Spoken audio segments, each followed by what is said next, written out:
Guess who's back? Welcome back to the show, guys. I'm your host, Angeline Wanjeri. And I'm your DJ Festa. To make some requests, man, don't worry, we're gonna get to them in just a bit. Remember, WhatsApp number 0722919999. Our social media platforms at Keep It Kiss. That's on Facebook, on Twitter. You guys stop. How do you do that? Amazing. You know the number, great. Hey. Our social media platforms at Keep It Kiss. That's Facebook, Twitter, and Instagram. CC us directly at Angeline Wanjeri. At DJ Festa 254. Yeah, by the way, your social media platforms, if you guys want to follow you, you know, I am stalk nice you. Githinji through all socials, all. Yeah, Neil Shell and everything, Yeah. At Neil Shell, that's it. Yep. All right here on the show, we're discussing movies, we're discussing entertainment, we're discussing the film industry, acting, everything, the whole entire package. Once again, if you have any questions, feel free to send them through under that hashtag #TeamAfterBurn. All right, so you've been in the industry for a while, you know, you've acted, you've produced, you've been in so many great films, you've won awards. What are some of... Say it again. You won awards. This guy is working with me. I love you. Yeah. He's on your team. So, of course, being in the industry for that long, there's some things that you love about the industry, and then there's some things you'd love to see change. Are you about to ask me about challenges? No. You guessed right. Nice. Be nice. Can everyone ask that question? I may get creative, guys. Listen, Okay, go on. can you be nice? Fine. Listen, what are some of the things that you like about the, you know, About film my work? industry? Yes. I love that I travel. I love to travel, but I am a little too stingy to travel on my own pocket. And so I have traveled so much through working. That's what I love about it. Yeah. I've met amazing people. I've been to amazing places. And I've also lived lives that I probably would never. I feel like film is like therapy, you know? Wow. You get... generally, as a person, I am quite uncomfortable being my random self in front of people, okay? And so I am more comfortable playing a role. It's I don't know, it's living vicariously through a character. Yeah. So it's therapy for me, to be honest. It's all those days I can't really cry, and then I get a role, you tell me to cry. There's a problem, because when you call cut, I am still crying. Kumbe nalia shida zangu, you know? Yeah. So it works, And that's exactly what You understand? So these guys are Kidogo. Yeah, I see you. I know some words. Yeah. I get the drift. Okay. And that's what my next question was going to be. Like, being an actor, you have to play like so many roles. You know, today, this month, you're a loving mom with 2 kids and a cheating husband. Next month, you're the mistress. You know, like, how do you adapt? Like, how do you adapt? Like, I would be confused, I think. Like, I mean, how do I switch from being this happy-go-lucky to being this bitch that's ruining homes? Like, how do you switch? You can say that on TV. So with TV, it's easy because you rarely do the same characters concurrently. Yeah. You shoot one thing, you finish, go shoot the other thing. So, you know, there's something called derolling. You take a time off and you get out of that role, and then you start studying the other role. And it's a ritual that I think every actor does differently. It's never the same for anyone. However, I'll do you one better. Last year but one, I work with this company from Uganda called Silent Voices Uganda. And last year but one, we did 7 plays. I was in 5 of them. And it was a whole festival of plays. So 7 plays, 10 minutes each. I was in 5 out of 7. And you literally have 2 seconds to change character and clothes. Wow. So now, that's why you were saying theater is a whole different reel. Yeah. It gives you discipline. You don't have time to go and chungulia your phone, see who's texted you. You have to stay there all the time. No second take. No second takes. You miss a line, you wear something that you were wearing in the previous character. The audience is confused. They're like, see, I thought that play is over, you know. So, okay, do us even one better right now. What? Please be a nice woman and then be a mean woman. With whom? No, The DJ. even with The DJ. Yeah. The DJ. Hi, DJ. Hey. I was wondering if you have that song I directed by Githinji and Amara. Do you have it? Yes, I have it. Do you mind playing it? I'll play it definitely. When? like right now after this. Oh, that's nice. Sawa. Wewe DJ? Mbona ucheze ngoma yangu yako hapa? Ah, sina ngoma yako. Hauna ngoma yangu. Kwani wewe ni invite show na mna info yangu? Yes, you're laughing. What's that? I'm not. Like ni I don't know first what you're nimeweka saying. jina yangu wrong. Sasa hii hauna ngoma Sasa hii sina nimefanya. ngoma. Unaniambia kwa Angeline hujui kuprepare nini watu wa guest hapa nini? Just checking. Okay, cut. Yeah, that was nice. No, that was real. That was real and nice. Of course. That was But really you have real. to border on the truth to Yeah. act. You can't, Yes. Yeah. you can't make things up. Yeah. So a lot of acting it comes from what? Personal experience? A lot of good acting is drawn from your personal experiences? No? Yeah, I would say that, but you know, there's something about text, what the character says, that differentiates who they are compared to you, because you're not going to talk like that ever. You're not going to say those words in the exact same sequence or in that actual given set of circumstances. So you have to use your imagination really well and connect to, well, what do those words do to me? You know, how do they affect me? And by doing that, you can eventually really feel what the character feels about those words. So that's what I think about Yeah. it. That's how I coach actors anyway. And it works. It works very well. So there's that, and I think imagination is probably the biggest thing. Is it? She has to imagine, right? She has to imagine, like, you know, I'm in this situation, I'm going to When say I this. started acting, so Yeah. I'd carry my mom's picture. I lost, well, I'm an orphan, but I lost my mom. Well, it hit me harder. So I'd walk with her passport picture over here, and because when I was doing a role that would need me to cry, that was way in the beginning of my career. So I would do these stage shows, and I was playing this play where I was a Muslim, and it was perfect because I had the things covered. And then when it's time for me to cry, I just go down and stare at my mother's picture. And then that faded away. That's why it's bad to use your own experiences, because things will never, at some point they'll stop hitting you like that. That's why you have to use, like he said, it's imagination. It's same thing how Game of Thrones, Khaleesi has never seen a dragon.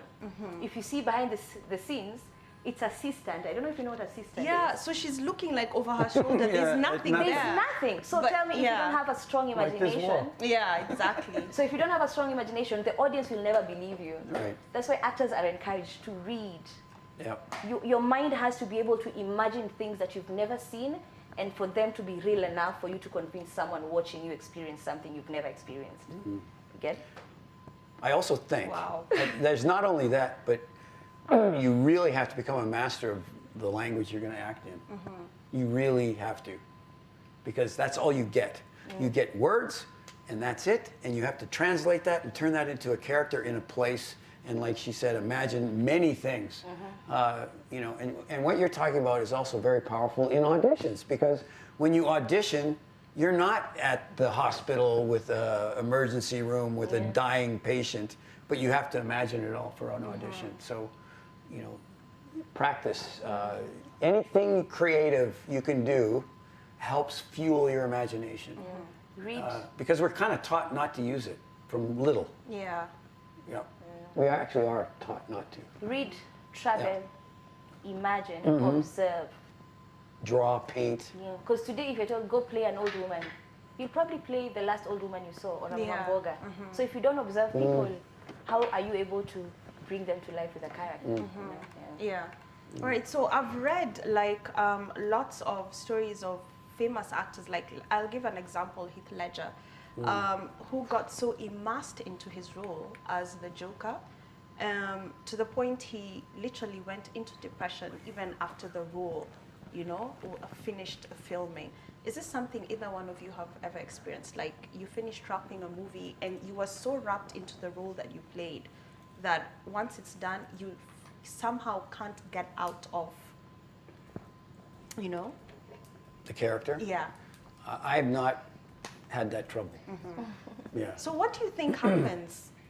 I think, well, there's certain methods of acting training, and I don't know what Heath took, but he's Australian, I think, wasn't he?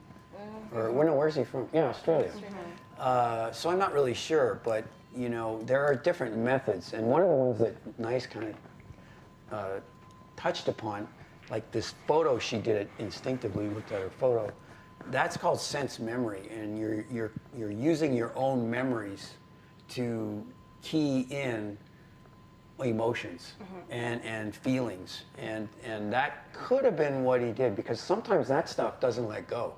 Like you can get stuck in it, and but I really don't know what Here happened. it's hard. I'll say here it could be hard only because that prep time doesn't really, you don't really go that crazy. The worst that will happen is, what has happened to me once in a while is I will maybe keep an accent for a while. You'll still talk like a character for a while. But nothing But deeper that than personal, that. Yeah. mental or Yeah. emotional thing.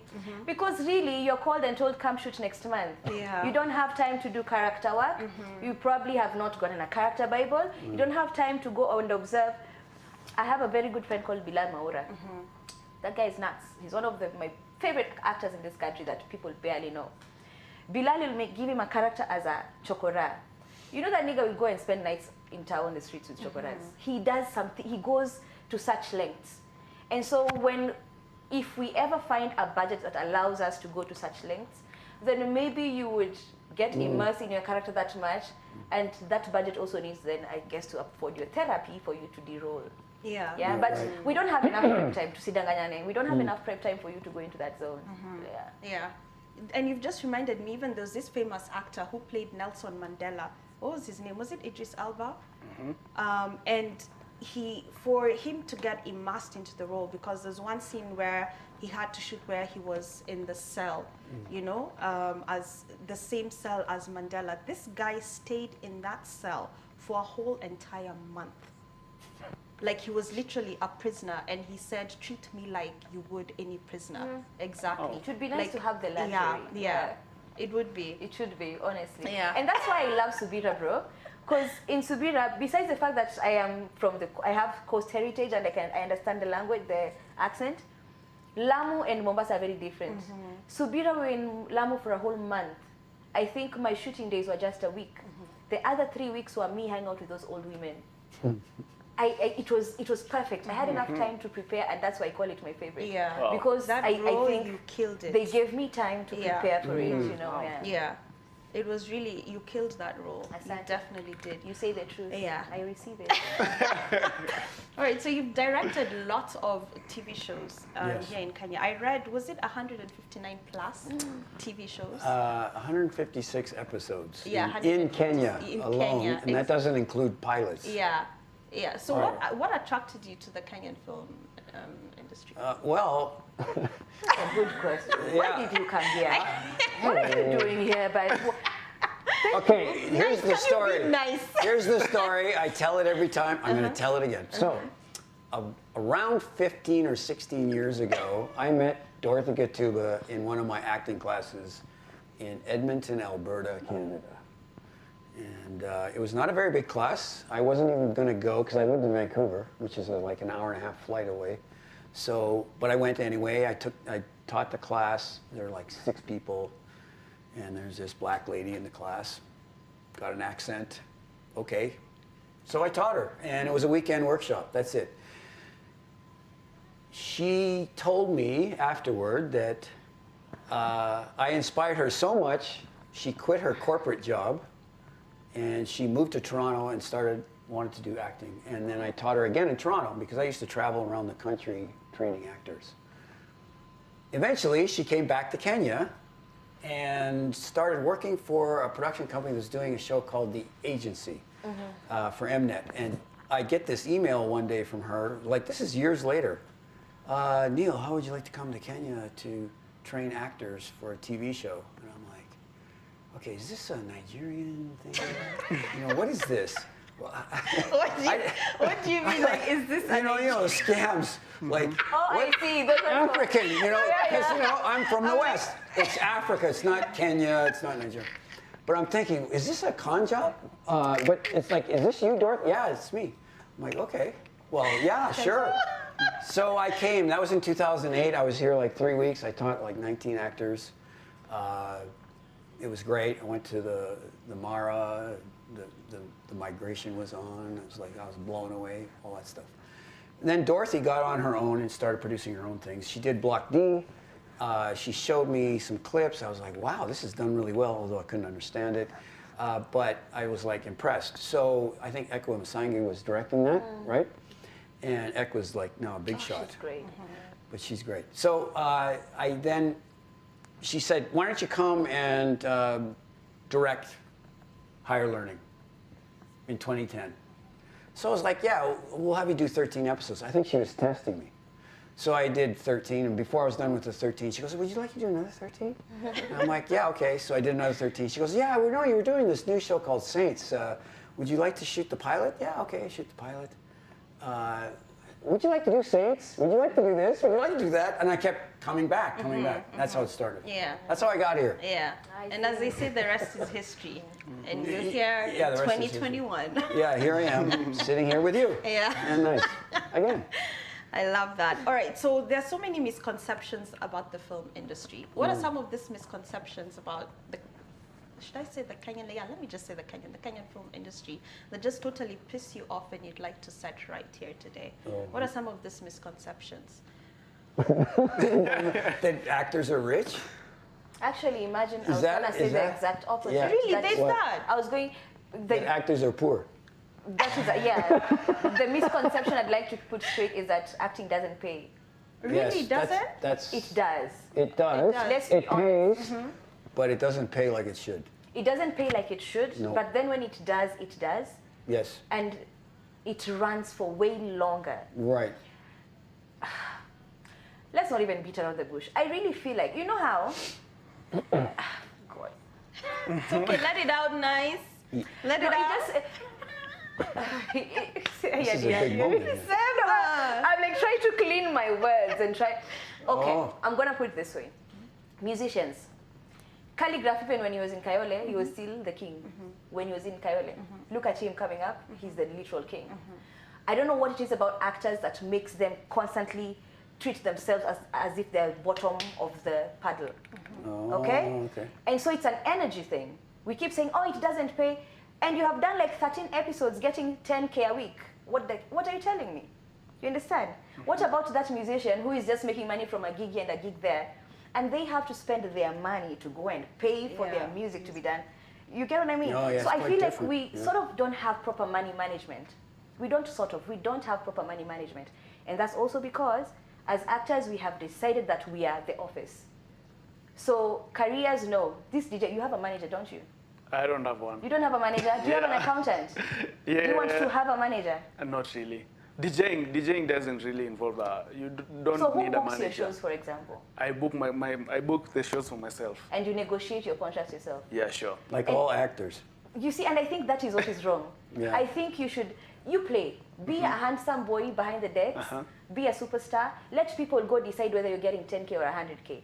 Because once I sit at that table and I want 100 and you offer me 10 and I take it, it does something to my, like I feel, it kills me a little bit. I start feeling less and less worthy, you know? So actors, we don't run our work as an office. You don't have a manager. You don't have someone who's running your accounts. Agent. You're not saving money. You don't have NHIF. So you're going to make good money for 2 years and then have nothing when the show is over. Wow. That is the problem. We don't manage money well. So that acting is a pays, misconception. it's It does. just people that mismanage their money. We do. Yeah. And it doesn't pay as it should. And it doesn't No, pay it doesn't. well, but it pays. Yeah. But like that- there's a mamboga with 5 kids, man, and he's paying rent. Who is making 5 soka a day? What are you going to say that 5K a week on TV is not paying, you know? Yeah. You know? Okay. Okay. Yeah. Makes we a lot look of at- sense, actually. Damn. Girl. But okay. Cool. Yeah, when you look at it that way, yeah, I mean, it So if makes... you say, oh, he doesn't pay, we are broke. Oh, he doesn't pay. So the whole world and all the energies come to, he doesn't pay, we're broke, and probably that's why we don't pay, not paid well. Because No, we it never comes get from to the- a point where we say, this is how much we are worth, and this is how we should be Well, paid. you should know. I mean, as a producer, you know where the money comes from. It doesn't come from the producer. It comes from above. It comes from the people who license and who put it on TV. I get it. And that's I get the budget. Neil, Yeah. today, if we had that big budget and they had to cast you, and you insisted on a certain amount of money, They'd pay. and every actor of your caliber insisted on it, they would pay. Yeah, they would. But you'll be called, you say, I don't want 50K. The next, I don't want. By the time they're casting someone, he's taking 5. Yeah. Yeah. So, you know, at a Marikiti, the market, they'll say, we are all selling tomatoes for 20 bob. And no one undercuts the other. Yeah. ours is a murky situation. We just don't do things right. Yeah, well, there's some things that can solve that. One of them are, an actors union. That would help solve it, because you have to have standard rates, but you got to have it organized, you got to do it right, and you got to have producers who are on board as well, and everybody else. And not only that, agents.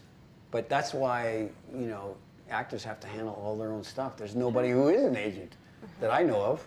Do you know of an agent? Modeling? Yeah, but actors. Acting, no, not really. All actors deal with their own stuff. Lenny Juma was an agent. Lenny, yeah. Yeah, he was the only agent who was worth anything. Okay. Yeah. So you think that's basically an area that needs to be worked on? Yeah, because before we start blaming, government, No. it's us. Yeah. Although, legit, I don't know if you guys know, I know you guys are 2 years old. So there's a story. True. Yeah. Okay, wait. Okay, this is gonna be an interesting story. Sorry to cut you off, but let's go on a short break. But when we come back, Nice has a nice story for us. We'll be going home. There's my video.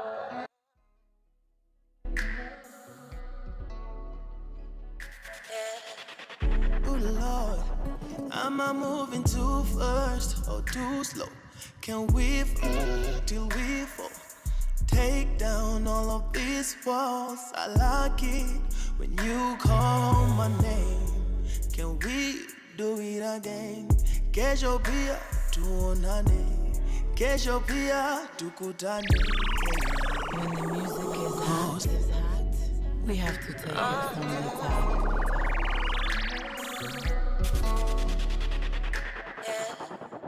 Oh Lord, am I moving too fast or too slow? Can we fall till we fall?